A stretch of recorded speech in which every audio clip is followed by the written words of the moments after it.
We're asking for donations of smelly clothing, so it's particularly things that have been in contact with the underarm, because we want to find out more about the types of textiles that can develop that kind of persistent odour.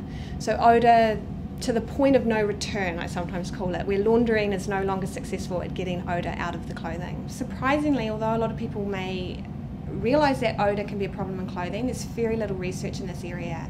So I'm hoping to accomplish finding out more about the types of clothing that can have this problem of this persistent build-up of odour in clothing. Smell on clothing can be quite personal in terms of someone may perceive their own clothing to have a build-up of odour in it that they can detect, but it doesn't necessarily mean that other people can detect it. So, and then of course sometimes there will be clothing that is smelly enough that other people can detect. It's really whether they perceive it to be their own item of clothing to be smelly enough.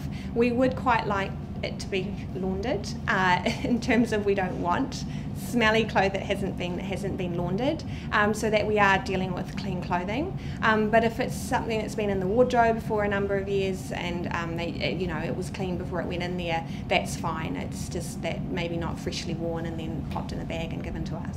Whether people still have those articles of clothing in their wardrobe that they can actually donate is another question. So hopefully they do, but if they don't, I certainly also want to encourage them to check out my website, where I've got information about the studies that we're doing at the moment, and they could also fill out a questionnaire for us, a survey.